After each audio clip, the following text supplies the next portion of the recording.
நினைத்ததை நடத்தும் திருச்செந்தூர் முருகன். திருச்செந்தூர் முருகன் வஸ்திரம் மீது விழுந்த புலவரின் வெற்றிலை சாறு. திருச்செந்தூர் முருகன் தன் மீது உண்மையான பக்தி கொண்டவர்களை ஒருபோதும் கைவிட்டதே இல்லை. 100% முழு நம்பிக்கையுடன் இருந்தால் அவன் அருள் நிச்சயமாக கிடைக்கும். இதற்கு உதாரணமாக சொல்ல வேண்டுமானால் கந்தசாமி புலவரை சொல்லலாம்.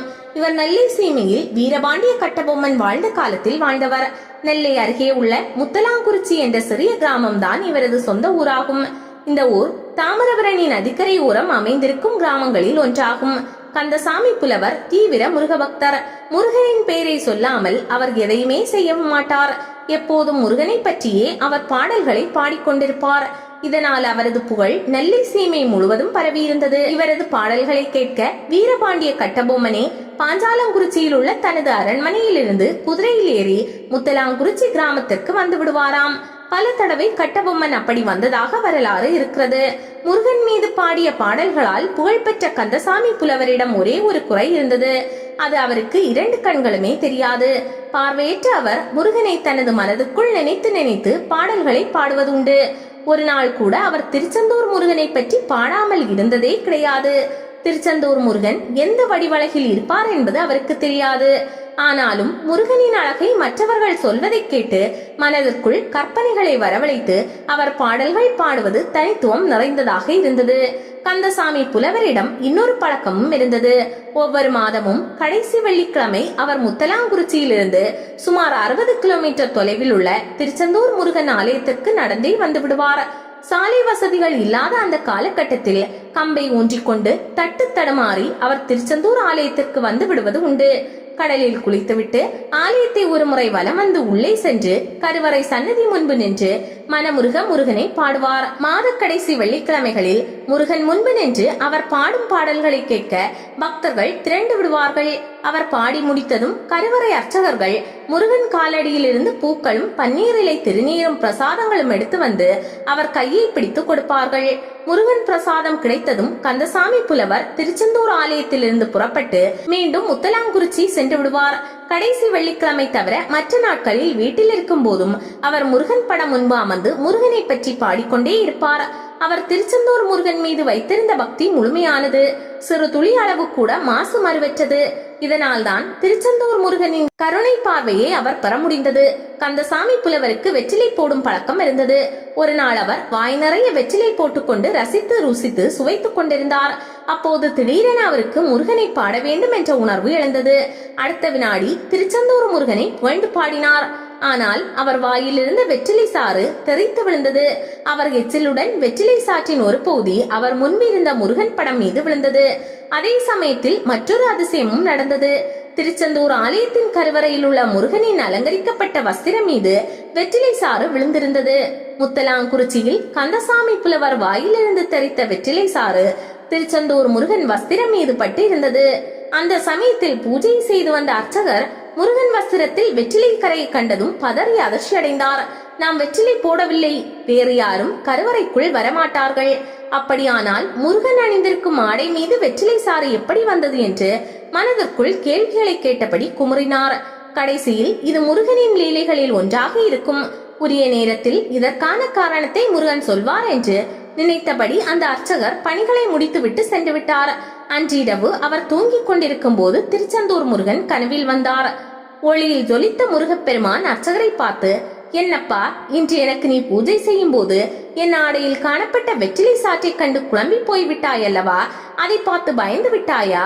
பயப்படாதே, நான் சொல்வதை நன்றாக கேள். முத்தலாங்குறிச்சியிலிருந்து மாதந்தோறும் வரும் கந்தசாமி புலவர் பற்றி உனக்கு தெரியும். 2 கண்களும் பார்வையில்லாத அவனுக்கு நான் பார்வை கொடுக்க முடிவு செய்திருக்கிறேன். இந்த மாதம் கடைசியில் அவன் என்னை பாட வரும்போது நீ ஒன்றை செய்ய வேண்டும். கந்தசாமி புலவர் என்னை போற்றி பாடி முடிந்ததும் நீ பிரசாதம் கொடுக்க செல்வாய். அப்போது என் கழுத்தில் கிடக்கும் மாலையிலிருந்து ஒரே ஒரு பூவை எடுத்துக்கொண்டு போ. அந்த பூவை கந்தசாமி புலவரின் ஒரு பக்க கண்ணில் மட்டும் வைத்து எடுத்துவிடு. அவனுக்கு பார்வை கிடைத்துவிடும் என்றார். முருகனின் உத்தரவை கேட்டு மகிழ்ச்சியடைந்த அர்ச்சகர் அவருக்கு இன்னொரு கண் பார்வை எப்படி கிடைக்கும் என்று கேட்டார். அதற்கு முருகப்பெருமான் பதில் அளிக்கும் போது, கந்தசாமி புலவருக்கு ஒரு கண்ணில் பார்வை வந்ததும் அவரே உன்னிடம் இன்னொரு கண் பார்வை எப்போது கிடைக்கும் என்று கேட்பார்.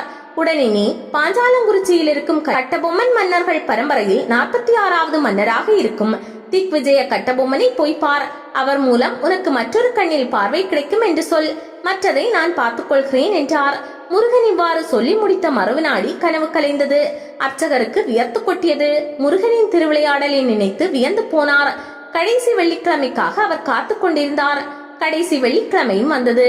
கந்தசாமி புலவரும் வழக்கம் போல முத்தலாங்குறிச்சியிலிருந்து புறப்பட்டு வந்து கடலில் நீராடி ஆலயத்தை சுற்றி வழிபட்டு கருவறை முன்பு நின்று முருகனை பாடினார். அவர் பாடி முடித்ததும் அர்ச்சகர் முருகன் சொன்னபடி பிரசாதமும் ஒரே ஒரு பூவையும் எடுத்து வந்தார். கந்தசாமி புலவரின் ஒரு பக்க கண்ணில் முருகா சரணம் முருகா சரணம் என்று சொன்னபடி பூவை வைத்துவிட்டு எடுத்தார். அடுத்த வினாடி கந்தசாமி புலவருக்கு அந்த கண்ணில் பார்வை கிடைத்தது. அவர் மகிழ்ச்சியால் ஆனந்த கண்ணீர் வடித்தார். கருவறை முருகன் அழகை பார்த்தார். ஆனந்த கூத்தாடினார். மேலும் மேலும் புகழ்ந்து பாடினார். மகிழ்ச்சி குறைந்து இயல்பு நிலைக்கு திரும்பியதும் அர்ச்சகரை பார்த்து, எனக்கு இன்னொரு கண்ணிலும் பார்வையை முருகன் தந்திருக்கலாமே என்றார். உடனே அர்ச்சகர் சிரித்தபடி, நீ இப்படி கேட்பாய் என்று முருகன் ஏற்கனவே என்னிடம் சொல்லியிருக்கிறான். நீ பாஞ்சாலங்குறிச்சிக்கு சென்று திக்விஜய கட்டபொம்மனை பார். அவன் மூலம் உனக்கு இன்னொரு கண்ணிலும் பார்வை கிடைக்கும் என்று முருகன் கூறியிருக்கிறான் என்றார். கந்தசாமி புலவருக்கு இதை கேட்டதும் மேலும் ஆச்சரியமாக இருந்தது. திருச்செந்தூரில் இருந்து புறப்பட்டு பாஞ்சாலங்குறிச்சிக்கு சென்றார். அங்கு அரண்மனையில் திக்விஜய கட்டபொம்மனை சந்தித்தார். கட்டபொம்மன் அவரை வரவேற்று ஆசனத்தில் அமர செய்து, என்ன விஷயமாக வந்திருக்கிறீர்கள் என்று கேட்டான். கந்தசாமி புலவர் திருச்செந்தூர் ஆலயத்தில் தனக்கு முருகன் அருளால் ஒரு கண் பார்வை கிடைத்த அற்புதத்தை எடுத்து கூறினார். இன்னொரு கண் பார்வை உன் மூலம் கிடைக்கும் என்று முருகன் உத்தரவிட்டிருக்கிறார். எனவேதான் உன்னை தேடி வந்திருக்கிறேன் என்றார். இதை கேட்டதும் திக்விஜய கட்டபொம்மனுக்கு அதிர்ச்சியும் ஆச்சரியமாக இருந்தது. திருச்செந்தூர் முருகன் தான் உன்னை அனுப்பி வைத்தாரா என்று கண்ணீர் மல்க கேட்டான். சரி, வா போகலாம் என்று கந்தசாமி புலவரை அழைத்துக் கொண்டு தனது குலதெய்வ ஆலயமான ஜக்கம்மாள் ஆலயத்திற்கு நடந்தே சென்றார். அப்போது திக்விஜய கட்டபொம்மன் தனது உடைவாளை உருவி கையில் ஏந்தியபடி கம்பீரமாக நடந்து வந்தான். இதை கண்டதும் கந்தசாமி புலவருக்கு கோபம் ஏற்பட்டது. கோவிலுக்கு தானே போகிறோம், வாழதற்கு என்று அவர் நினைத்தார். கட்டபொம்மனை பார்த்து, நீ மன்னன் என்பதால் அகந்தையுடன் நடந்து கொள்கிறாய். எதற்காக இப்போது வாளை உருவி கையில் வைத்துக் கொண்டு வருகிறாய் என்று கேட்டார். ஆனால் அவரது கேள்விக்கு கட்டபொம்மன் எந்த பதிலும் சொல்லவில்லை. சிரித்துக் கொண்டே நடந்தார். இருவரும் ஜக்கம்மாள் ஆலயத்திற்குள் நுழைந்தனர். அங்கு கட்டபொம்மன் மனமுருகி ஜக்கம்மாளை வணங்கினான். பிறகு ஜக்கம்மாள் கழுத்தில் கிடந்த மாலையிலிருந்து ஒரே ஒரு பூவை மட்டும் எடுத்து கந்தசாமி புலவரின் பார்வை வராத மற்றொரு கண் மீது வைத்து எடுத்தார். என்ன ஆச்சரியம்! கந்தசாமி புலவரின் அந்த கண்ணில் இருந்தும் குறைகள் நீங்கி பார்வை தெரிந்தது. கந்தசாமி புலவரும் திக்விஜய கட்டபொம்மனும் மகிழ்ச்சி கடலில் மிதந்தனர். திருச்செந்தூர் முருகன் உங்களுக்கு பார்வை தருவதற்காக எனக்கு மிகுந்த வாக்கியத்தை கொடுத்திருக்கிறான் என்று கட்டபொம்மன் உணர்ச்சி பொங்க கூறினார். ஆனால் கந்தசாமி புலவர், என்னதான் இருந்தாலும் உனக்கு ஆணவம் போகவில்லை. எதற்காக வாளை பிடித்திருக்கிறாய்? ஆணவம் மிகுந்த உன்னால் எனக்கு கிடைத்த பார்வை வேண்டாம். உன் வாளைத்தா, என் கண்ணில் குத்திக் கொள்கிறேன் என்றார். இதை கேட்டதும் திக்விஜய கட்டபொம்மன் சிரித்தபடி, புலவரே, என்னை நீங்கள் தவறாக புரிந்து கொண்டிருக்கிறீர்கள். ஒருவேளை உங்களுக்கு பார்வை கிடைக்காமல் போயிருந்தால் இந்த வாளால் என்னை குத்தி மாய்த்துக் கொள்ள மனதுக்குள் நினைத்திருந்தேன். ஆனால் திருச்செந்தூர் முருகன் உனக்கு அருள்பாலித்து விட்டார் என்றார். கட்டபொம்மனின் இந்த வார்த்தைகளை கேட்டதும் கந்தசாமி புலவர் மெய் செலுத்து போனார். மன்னா, உன் பக்தி எந்த அளவுக்கு உயர்ந்ததாக இருக்கிறது, இது தெரியாமல் நான் பேசிவிட்டேன் என்று மனமுருகினார்.